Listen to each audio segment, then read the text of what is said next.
Chapter 1. The Silence. It had been exactly 18 days since Tesla founder Elon Musk posted his last tweet. SpaceX's official account was silent.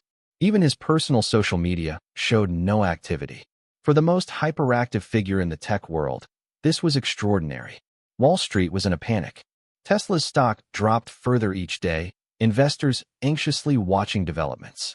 The lack of updates about SpaceX's upcoming Mars mission was an additional source of concern. Even employees at Tesla's Austin factory were in the dark. Musk's assistants brushed off questions with only personal reasons. But the truth was far stranger than anyone imagined.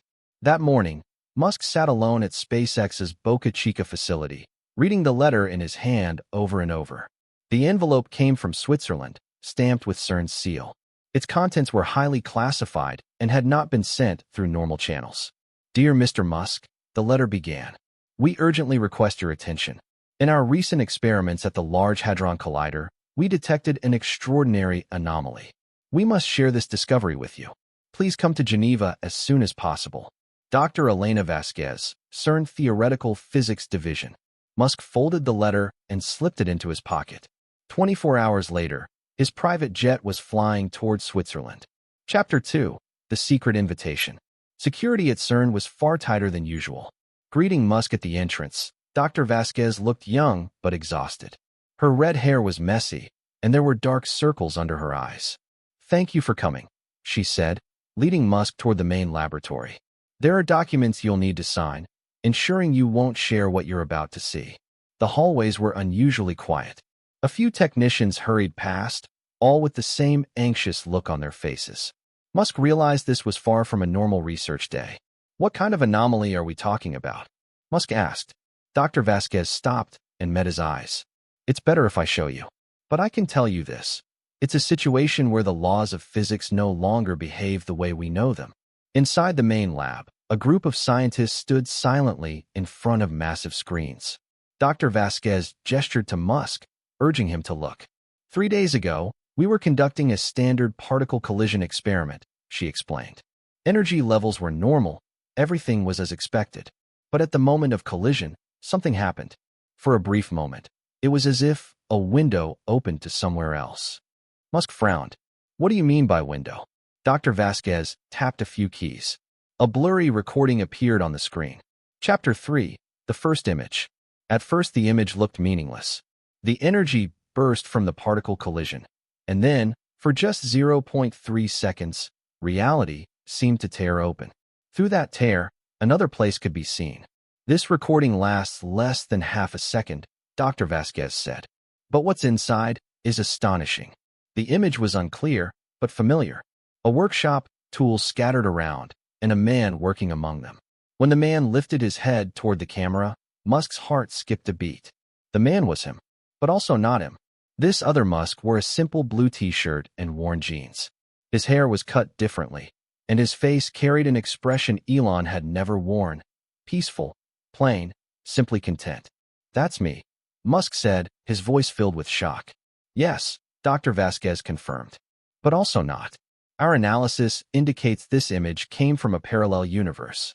Something long theorized, but never observed until now. Musk leaned closer. This other version of him tinkered with a tool, living an entirely different life. There were no Tesla or SpaceX logos, only simple mechanical projects scattered across the workshop. In that world, I never founded Tesla, Musk muttered. So it seems, Dr. Vasquez replied.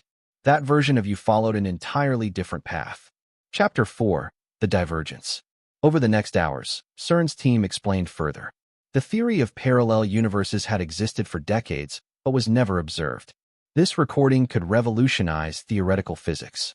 Every decision we make, Dr. Vasquez explained, may split the universe in two. One version makes one choice, the other takes the opposite. Versions of us branching endlessly. Musk sat deep in thought. That man me, he looked happier. Perhaps he was, said Dr. Vasquez. But it's only a snapshot. We can't see the struggles in his life. Suddenly a technician shouted, Dr. Vasquez. New footage. Everyone rushed to the screens. This time the image was clearer, lasting longer. Parallel Musk opened a notebook, writing inside it. On the cover were the words, The Parallel Project, Version 2. What does that mean? Musk asked. Dr. Vasquez's face turned grim.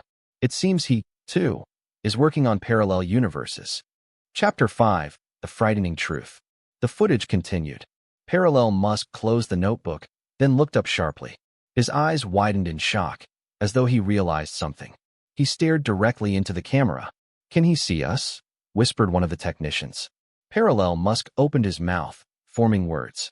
There was no sound, but a lip-reading expert translated. Are you there? The lab fell silent. This wasn't just a one-way image. If he could see them, things were far more complex. Musk stepped closer to the screen. His parallel self seemed to mirror his movement. This is impossible, Dr. Vasquez whispered. Two-way communication can't happen. Parallel Musk tore a page from his notebook. On it, he wrote coordinates. 47.6062 degrees north, 122.3321 degrees west. He held it to the camera. What do those coordinates point to? Musk asked. A technician typed quickly. Seattle, Washington, Bellevue area. Parallel Musk then flipped the paper and wrote two more words. The gate. Chapter 6, The Decision. Tension gripped the lab. Some scientists panicked, insisting they shut down the experiment. Even Dr. Vasquez hesitated. This could be extremely dangerous, she warned. If we establish an active link between universes, the consequences are unpredictable. But Musk was resolute. No, keep going. Mr. Musk, this is too risky. Even in theory, inter-universe transfer is catastrophic. I'm used to risk, Musk said, eyes locked on the screen. Do you see that man, that me? That could have been my life. Maybe it should have been. Parallel Musk tore another page from his notebook, sketching a map of Seattle and circling a precise location. Underneath, he wrote, Midnight. Come alone. He's communicating with us, Musk said. This isn't random. Dr. Vasquez hesitated, then finally agreed. But be careful. If you go, there's no telling what you'll find. Musk pulled out his phone and booked a flight to Seattle. Chapter 7, The Open Ending.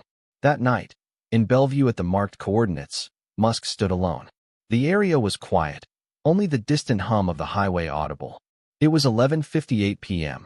As midnight neared, the air itself seemed charged. The atmosphere vibrated with tension.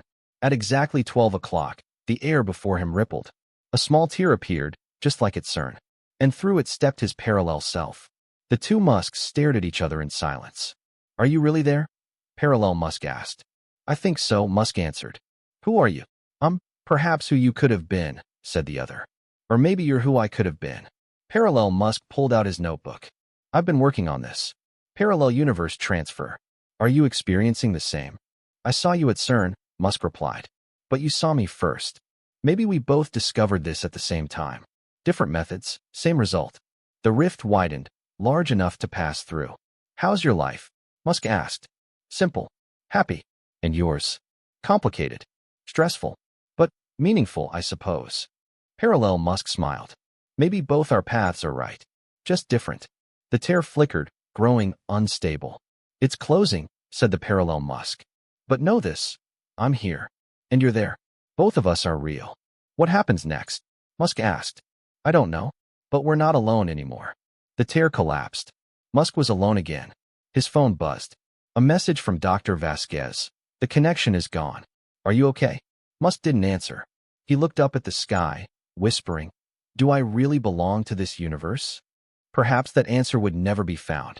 But he now knew there were infinite versions of himself, each making different choices, each living different lives. And maybe, just maybe, all of them were equally real. The next day, Musk tweeted, Sometimes we meet different versions of ourselves. Should that change us, or should we remain who we are? No one knew the true meaning behind the tweet. But Musk knew, and that was enough.